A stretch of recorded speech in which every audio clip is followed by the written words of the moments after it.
Hi. Hello, everybody. Welcome to Knock Knock Hi with the Glauc and Fleckens. This is an episode of Glauc Talk. That's right. We've got a few things to talk about. We do, but who are we? Oh, that's right. Well, we're the Glauc and Fleckens. This is Knock Knock Hi with the Glauc and Fleckens. Did I forget to say that? You sure did. I'm so excited about our episode today. You're so excited to talk to me? Of course. And our friend here. But you're right. Let's talk. I'm Dr. Glauc and Flecken. Yes, also known as Will Flannery. And you're Lady Glauc and Flecken. Yes, Kristen Flannery. And we have a third. We have a guest today. We have a guest on Glauc Talk. He's behind Kristen. Yeah. His name is Gerald. Yeah. And he is a skeleton. That's right. I'm so excited. He's not a real human skeleton. No, of course not. I just want to clarify that. Can you even get like real human Probably skeletons? not. That's why I need to say, it's probably a crime.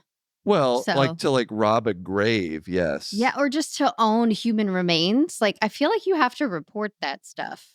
Yeah. I think there's laws. Okay, well, I don't know. Someone tell us. Well, at medical schools, they have real human skeletons. Right, but they have a reason to. They have they probably have to get permission from somebody, or there's some process they go through probably. Now to get that those. I've thought about it for about 5 seconds, yeah. I do realize, yes, you are correct. Having a random human skeleton in your house, yeah, I think that would be illegal. Not be allowed.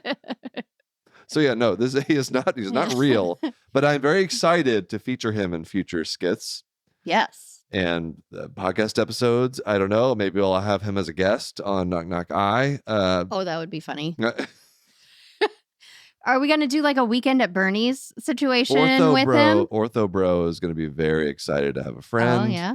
Yeah. That he can chat with. And so he's already scared me once. Yeah. So we just got him a couple days ago. It was, by the way, strictly for entertainment purposes. There's no educational aspect never know. of this thing. Who knows what will happen? Yeah, maybe. Yeah, sure. I don't know, but I think some of his bones are on backwards. I don't know.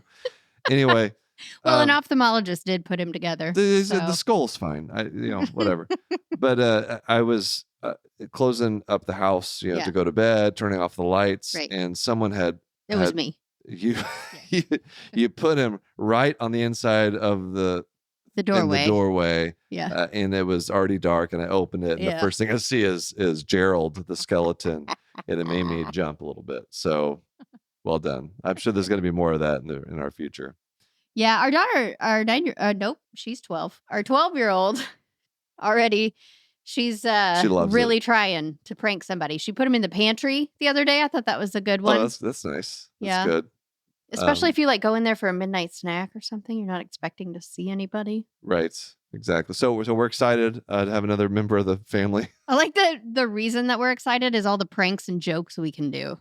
It's not what a great educational tool for our children. So or something. we have a barn. As part of our property, and I want to turn that. It's a scary barn. You want to turn it into a scary barn? No, it is already a scary barn. I don't think so. It's a lovely barn. I think all barns are kind of scary. Well, you're a city boy. Because they're dark. At night, they're scary. During the day, they're not. But at night, they're scary. At night, sure. And because there's lights in there, but they're dim lights, and it's just high ceilings, noises. You'd be a little creeped drafts. out. Yeah, bugs, bats. We don't have bats. You don't know we that. do. I don't know. But this is the first step to having a haunted, making a haunted barn on Halloween and inviting the community to come out to the Glauc and Flecken haunted barn. Yep, the whole community. Thought you were going to say our kids' friends or something. No, everybody. We're just the whole thing. Come on in to all of the Portland Metro to the Glauc and Flecken. The neurologist. I could dress him up. I could wear like scary makeup as the neurologist and pimp people on neuro. But how would you? So if you're going to have your characters, presumably there'd be multiple characters jumping out, but you'd have to beat all the characters. How are you going to pull that off? Well, my brother, he could. We kind of look alike. Yeah. So he could be somebody. Maybe your dad, you and your brother and your dad, given the genetic similarities. I could put out an ad and get people. Doppelgangers. Do you look like me? Come audition for a role in Glauc and Flecken Haunted Barn. this Halloween. I would be really afraid of who would respond to that ad. I'm not sure that I would want. I'm not. I'm sure it's going to be very reasonable people. Absolutely. All right. Anyway, so that's our skeleton.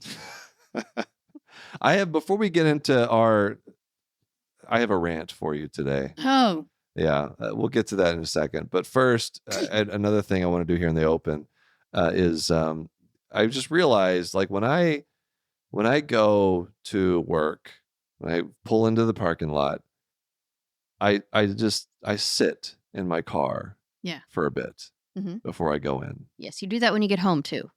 Sometimes I do. You think I don't see you, but I see you. Sometimes I do. So my question to you is, and really to everybody, is this a normal thing for people to do? Like when you were going into the office, you would pull into the parking lot, right? Did you just get out, start walking to work right away? I did. Yes. See, but when I got home, sometimes, or like, I had to go pick up the kids. So if for whatever reason I'm out running errands or something and I don't have children with me, then when I get home, sometimes I do. Like I have to work myself up to be able to go in the house and like be mom again. Right. Like transition from work to home roles. Yeah, well, the commute did that for me. Like, sure. But I don't know. But I know what you're saying. Like sometimes you just need like I need to work myself some amount up of time to like when I get to work in the morning to go talk to the humans, to go and like be on right. And so I guess I'm just wondering how common this is, because I feel like it's probably because we're all doing it individually by ourselves. Right. I bet it's pretty common. I didn't do it at my job because I liked the people I worked with and I didn't have to see. Well, I like the people I work with. Right, but you see strangers every day or like, you know, it's different. Like I only saw the same people every day and I liked them. And so it was like, oh, I'm going to see my friends, right? Okay, like I see that. It was different. I'm sure there are some people who before their job, if they don't like their job in particular. Well, I want to hear from our audience. I want you guys to let us know, like, what's your routine when you go to work? Are you a somewhat of a psychopath, I think, where you can park your car and immediately walk into work and then come home and immediately walk into home? Or do you have to have like that? Sometimes it's just like 2 minutes. Well, but here's my question to you. Parked. What were you doing in the 20 minutes that you were driving home? Why do you need that extra 2? Because doctoring is a difficult job. I'm just saying, Kristen. Like, what's the difference between, didn't you get that done on the commute? I will say I actually do it more when I get to work. Yeah. I really, you don't actually see me. I think I'd be the other way around. It's when I get home, I'm actually happy to get home. And like, I get out of my car right away and I come in. But when I get to work, I'll sit there. No, usually when I see you sitting there, it's like you've been home already that day. It's not like the first time you're going to come in and like see the kids for the day. It's like you went to the gym or whatever. Yeah. So anyway. I'm just curious how common it is. And so clearly it's not something that you ever did because you love work or something. I don't know. But I do it sometimes coming back home. That was always the harder transition for me. All right. Well, anyway, let us know. knocknockhigh@human-content.com. All right, let's take a break. All right. And come back with my rant of the day. Today's episode is brought to you by the Nuance Dragon Ambient Experience, or DAX for short, to learn about how the DAX Copilot can help reduce burnout and restore the joy of practicing medicine. Stick around after the episode or visit nuance.com/discoverdax. That's nuance.com/discoverdax. All right, we are back, and I've got a little something for you. All right, so I just want to talk about this for a bit. Okay. All right, but you can stay. Is this healthcare news? This is healthcare news. Okay. / like something that is irritating to me. Okay.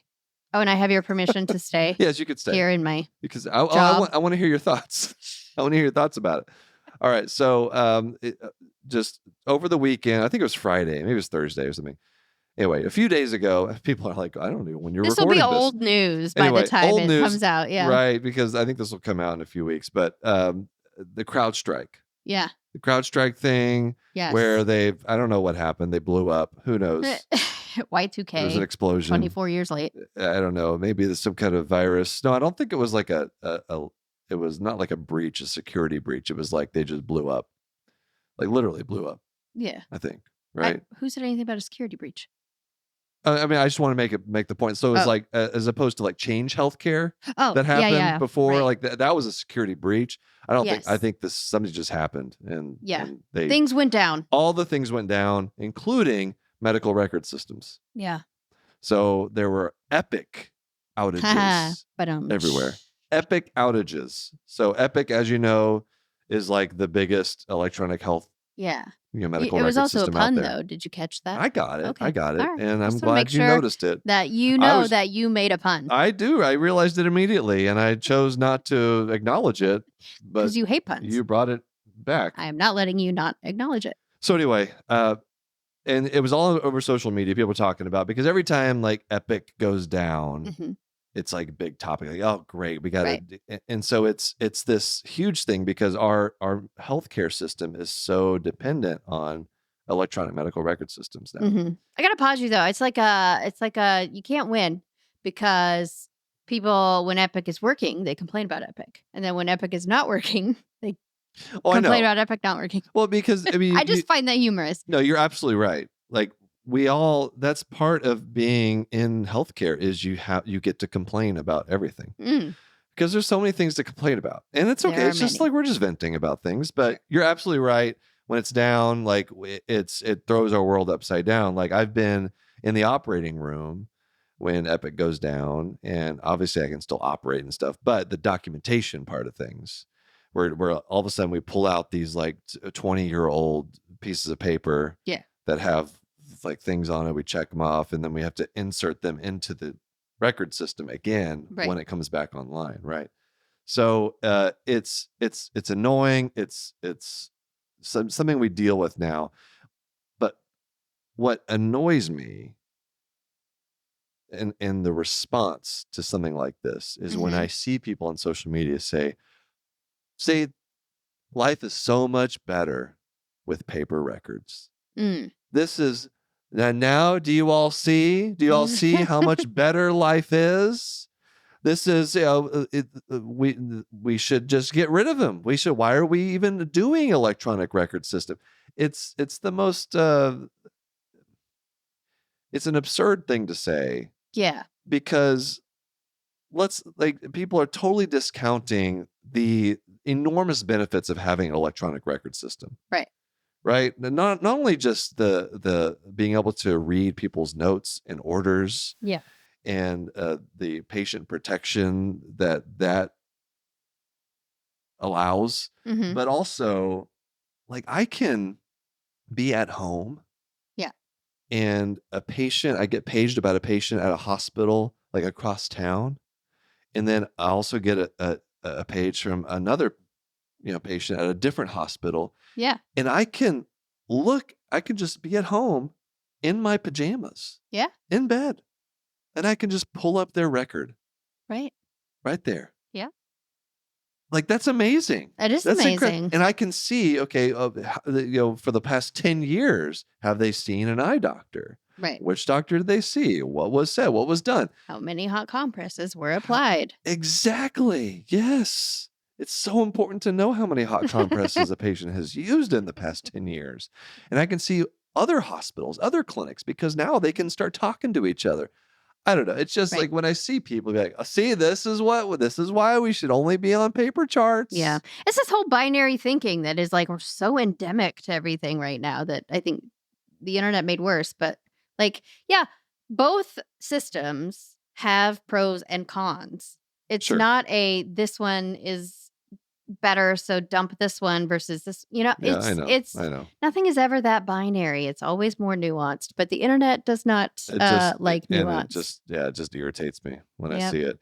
But I mean, the big downsides to the electronic record system is it's turned into, I think initially it was, this is great because we can have more comprehensive care. It's easier for people to access medical records. There's so many patient care reasons. It has gone away from that to focus on billing and some of these things. But the benefits are still there. Yeah. They're just... It also doesn't mean it's perfect. It's not. Like, it's absolutely not perfect. It's absolutely not perfect.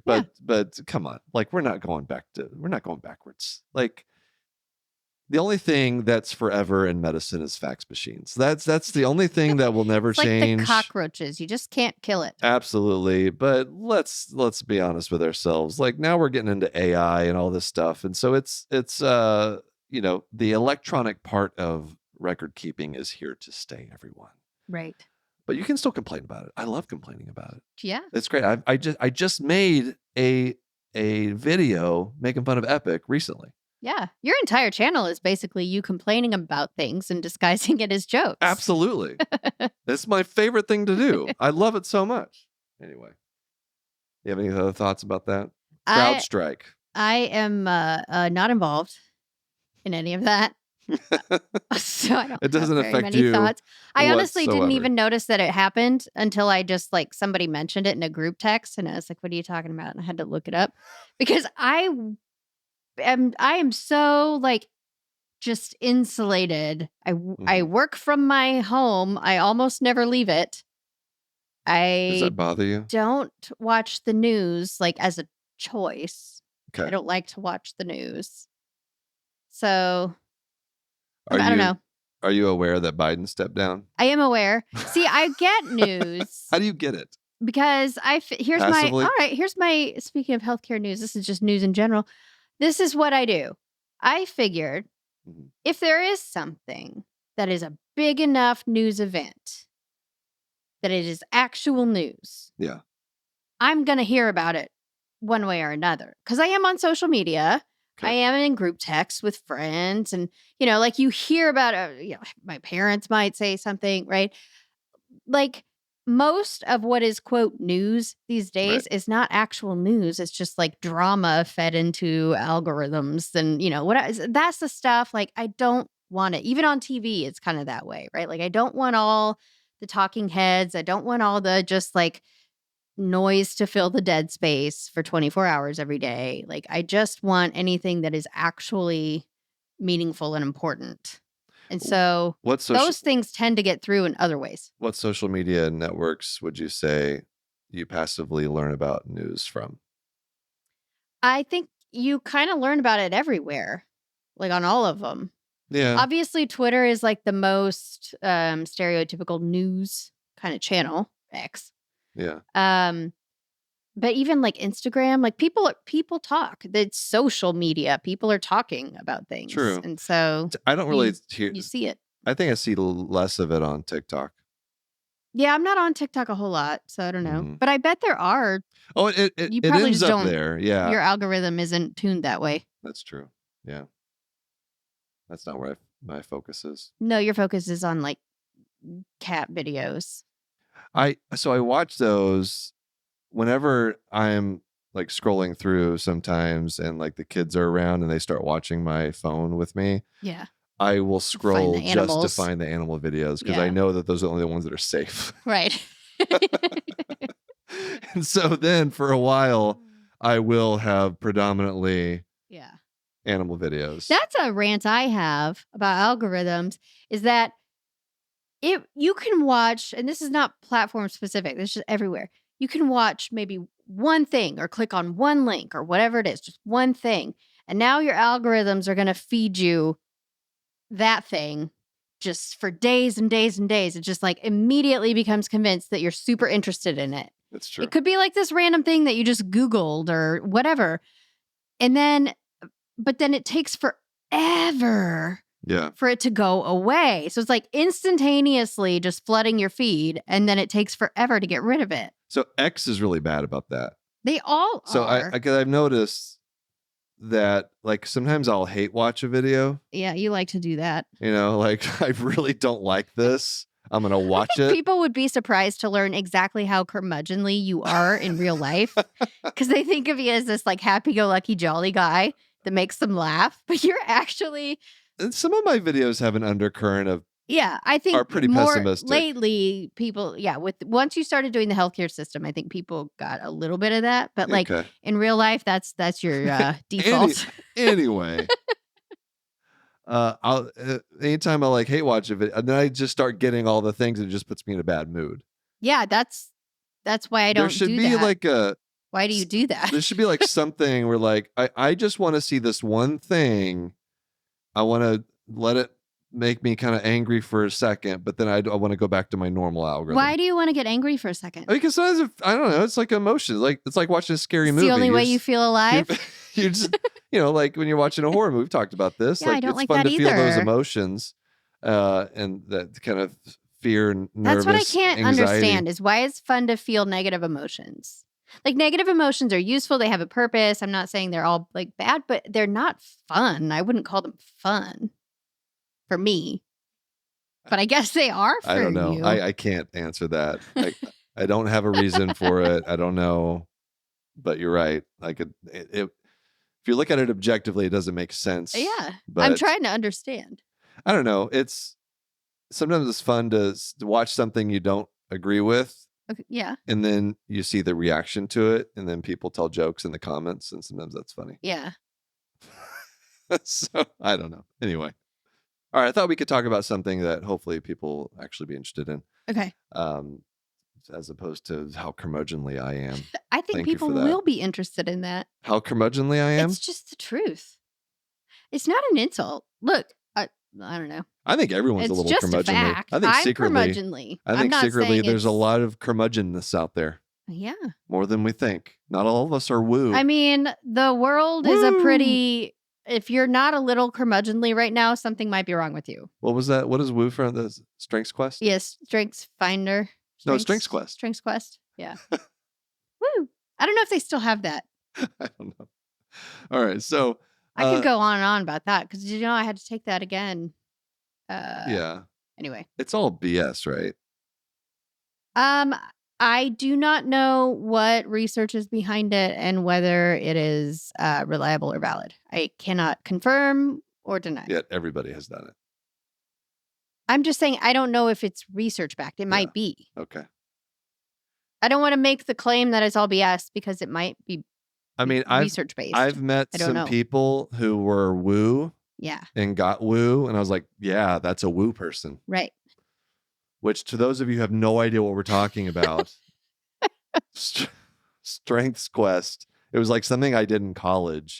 I was like, what are some of the examples of the strengths? It's like, well, I remember with some of I was futuristic, deliberative, conscientious. What else? What were some of yours? I don't. I have no. You don't remember? I have no idea. All I remember is woo, but I wasn't woo. You're anti-woo. I'm the opposite of woo. Yeah. Woo is like just your your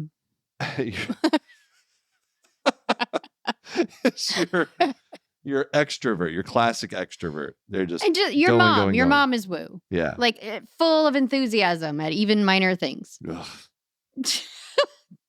How anybody lives like that? Enthusiastic about things. Sheesh. Okay, so I think it's nice. So the other day, I think it's nice. You wish I was woo? A little woo wouldn't hurt anybody. I think you would be exhausted by some woo. No. I'm a little woo. I have a little.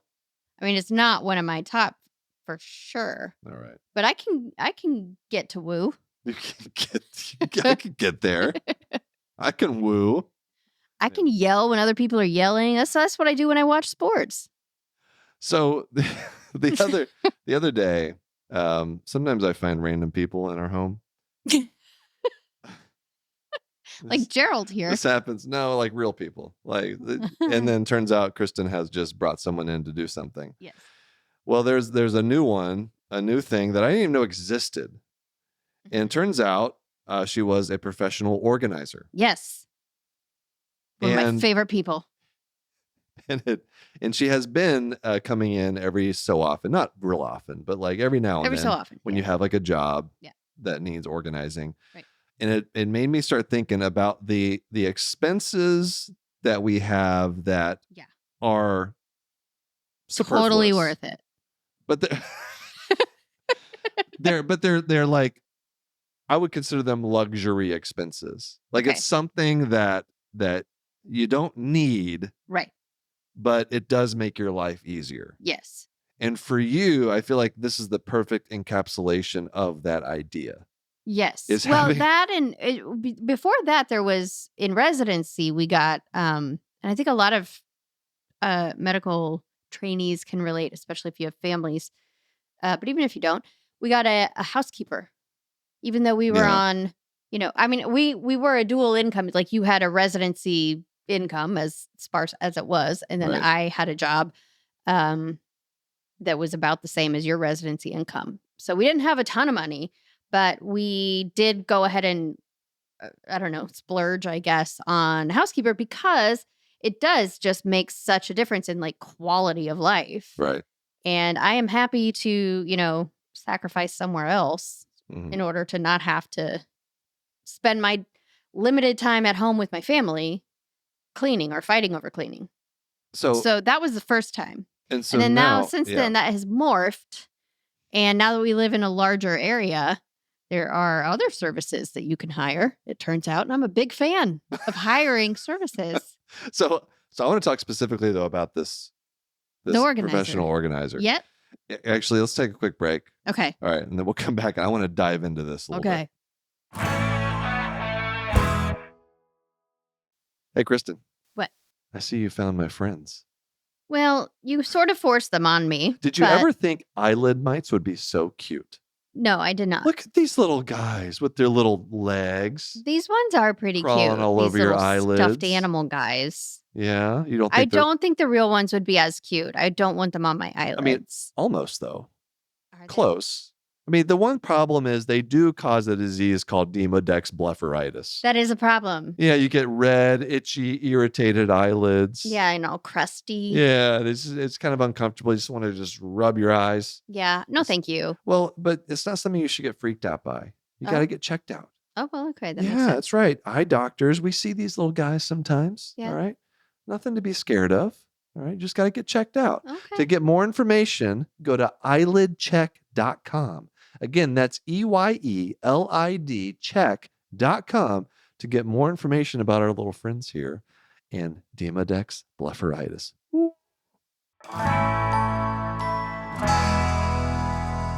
Okay, professional organizing. Yes. First of all, how did you know this was like a thing you could hire? Where did I first hear about it? I have an aunt who was one. So that might be the first time I heard about it. But I also just Googled professional organizer. Yeah. And so I guess the context to this is because we recently moved. You had this person come in to essentially help us unpack. Kind of. I mean, I had unpacked things into the rooms where they needed to go. And some of the things had ended up like, I'd started putting them away. But what it boiled down to is I have I have a career and I have 2 kids and I manage our home and I manage our finances and I manage our business. And you manage your curmudgeonly husband. And there's that. So who's very not woo. No woo. So I am busy and I only have so much energy and it seems to decrease every year. So it was driving me crazy to have to live in the chaos. Like it's affecting my mood and my mental health and my daily life. So that's when I say, you know what, this is worth spending the money to have someone come in and just spend a whole day doing this. And then it's done. One day it's done. And I was skeptical at first because I still have a residency mindset. Like my brain is like, we can't spend money on something like this. And it drives you crazy. You still think we have that amount, like that is your salary still. Like you got stuck there. Yeah. Some kind of, I'm sure we should talk to a psychiatrist about this because I'm stuck there's a hole in my brain that I'm stuck in there. That's like residency hole. Yeah. Which the abyss of residency. Sometimes useful and healthy. Like we have I think we're both pretty fiscally responsible. I'm going We to are. start there. And that hole that you're stuck in can be beneficial sometimes, which makes it tricky because then you feel justified in being stuck in it, right? But like it's what helps you save money and whatever. Right. But that's not where we are anymore. That's not our reality. So sometimes it's a problem. But I will say, after seeing, so I left for work one day and I came back and the entire kitchen was unpacked and organized, everything in cupboards and drawers. Not only that, but it made sense where the things were. Yes. Like you put the cookie sheets and the pans here. Like next to the oven. And the colanders and the spatulas here and the silverware. Yeah, there's a logic to it. And it all makes sense. it easier to use the kitchen. So if some of you may be asking yourself, is this an ad for professional organizers? Absolutely it is. We're not being paid by any, but absolutely like a thing that, and here's the thing with Kristen, like I don't know how you just find things. I'm good at finding things. You're a thing finder. Yeah. Especially when it comes to organization, like treasure hunter. You just, I don't know. You could have an entire podcast, like just about like how to organize your life. Yeah. Or how to find other ways, other people to organize it for you. Yeah. Or just like how to, I don't know. I'm a problem solver, and you are. As a kid, I was one of those kids that really liked to buy school supplies. I feel like that about sums it up. There you go. I do remember one time, junior high, I think, went over to someone's house who like I wasn't close friends with, but like lots of mutual friends and like common activities that, so, ran into each other a bunch. Was over at her house one day with some other friends, and she opened up her like dresser drawers or something, some piece of furniture. No, it was vanity. She opened up her vanity drawers and it was all like hair ties and it all just, junior high girls, especially back then, lots of hair accessories. Okay. They were all just like organized in these little containers and everything had a place. How old were you? Junior high. And I was probably 6th grade. And it it just sang to me. And I was so jealous. And I had wanted it ever since, to this day. Like it probably inspired a lot of what I do, just seeing that drawer that she had. I don't know what the story was by how she got that, but that was the thing. That was the kind of kid I was. That's what made me jealous. That girl's got some great organizing happening in her room. Why on earth did you marry me? I don't know. All right. For your many other attributes and traits, not that one. Also, you tricked me. You made me think you were more organized than you actually were, and you did. Yeah, I did. That was a little bit. I did clean up quite well in preparation for meeting you the first few times. All right, should we do a fan story? Well, before we do that, I just want to close the loop on this organizer thing. Oh, yes, please. Because you mentioned that it's a luxury expense, and it is. I agree. And also, I think one of the things that has really, it just goes through my mind a lot as an adult, especially since becoming a parent and a working parent, is that it takes a village, right?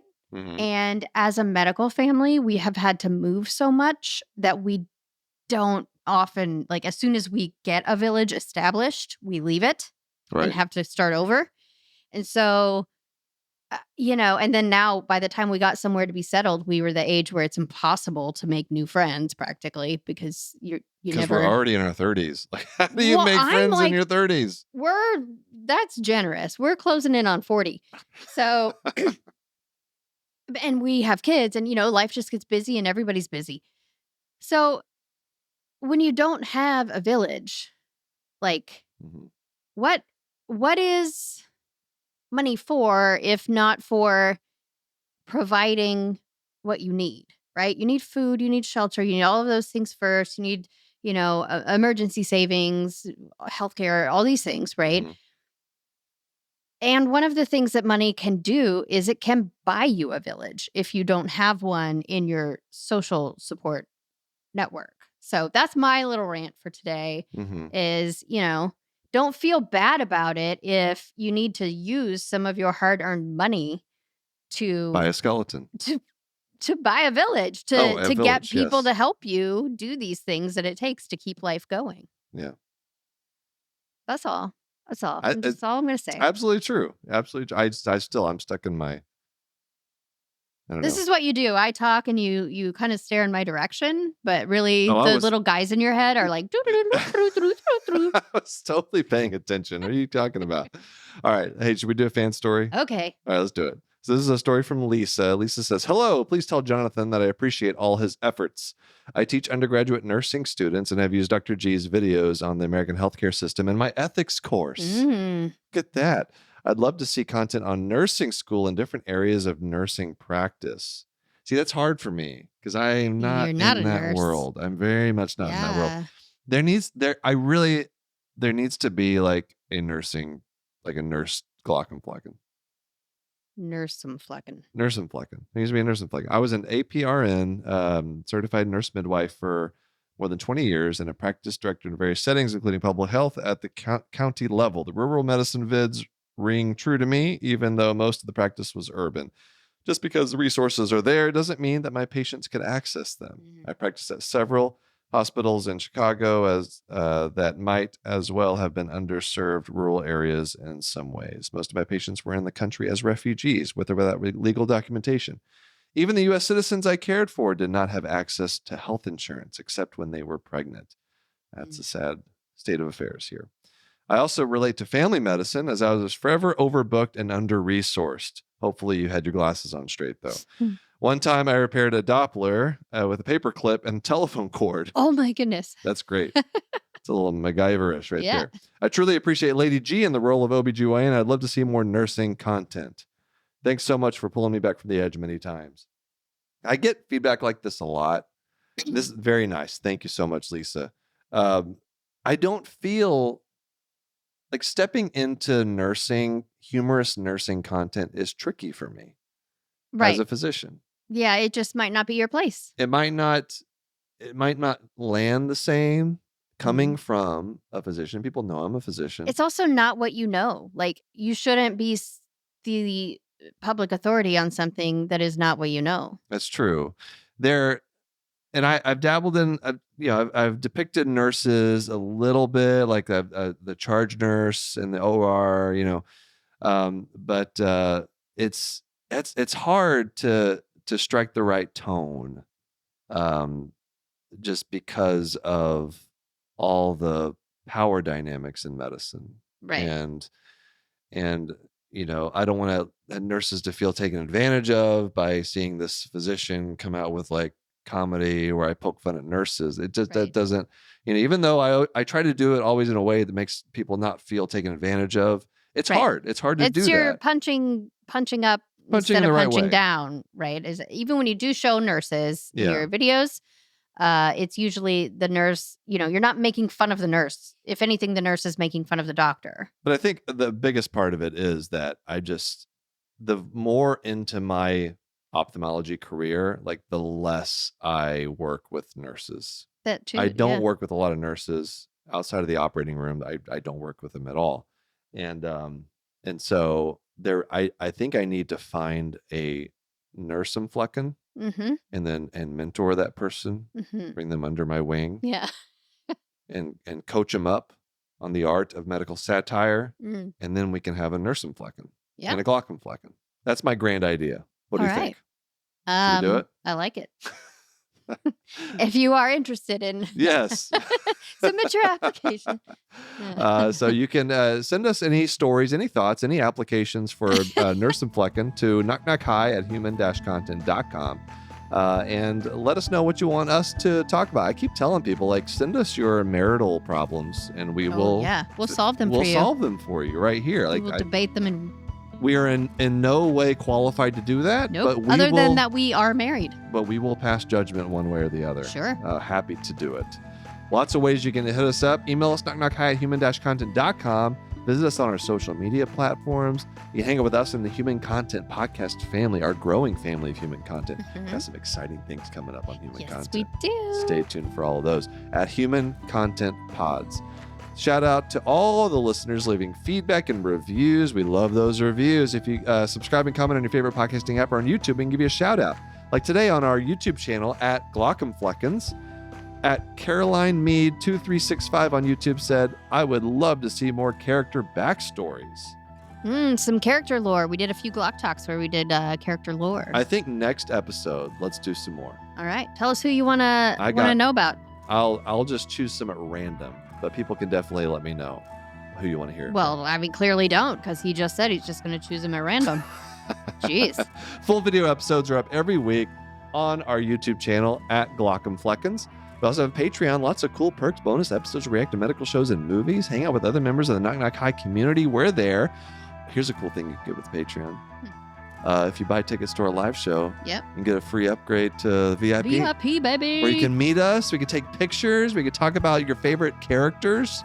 We can talk about how much funnier Lady G is than me, if you want. I mean,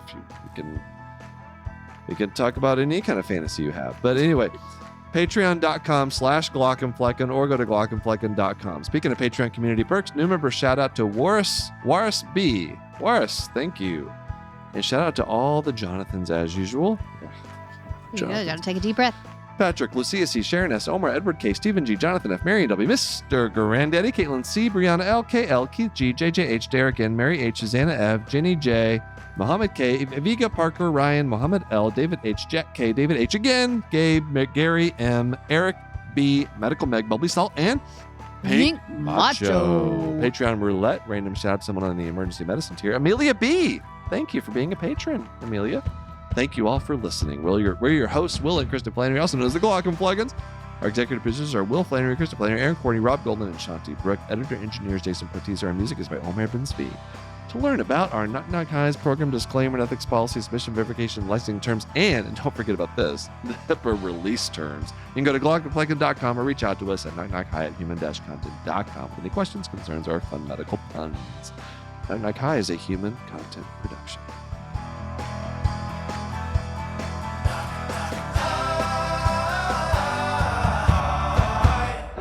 Goodbye.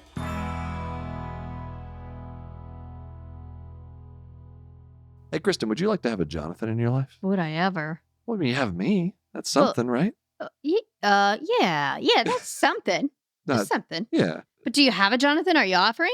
No, I do have the Nuanced Dragon Ambient Experience, or DAX for short. All right, that's kind of like a Jonathan. That's great. It's AI-powered ambient technology. Sits there in the room with you. It helps decrease admin burden. We could all use a little help with admin work. Definitely. Right? No one needs more paperwork. It reduces burnout. It improves the patient-physician relationship. Yeah, we really need that these days. It helps physicians get back to what they love to do, which is just taking care of patients. Yeah. Right? I mean, 79% of physicians also say their work-life balance improved on DAX. I'm in favor of work-life balance. I'm an ophthalmologist.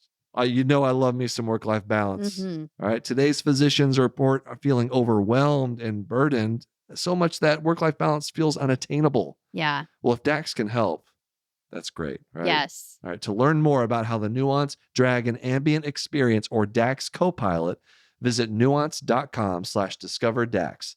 That's nuance.com/discover DAX.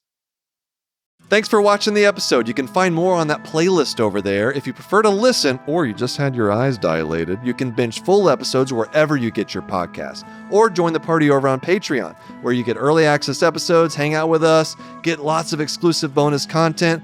Hope you subscribe, leave a comment below. Let us know what you think.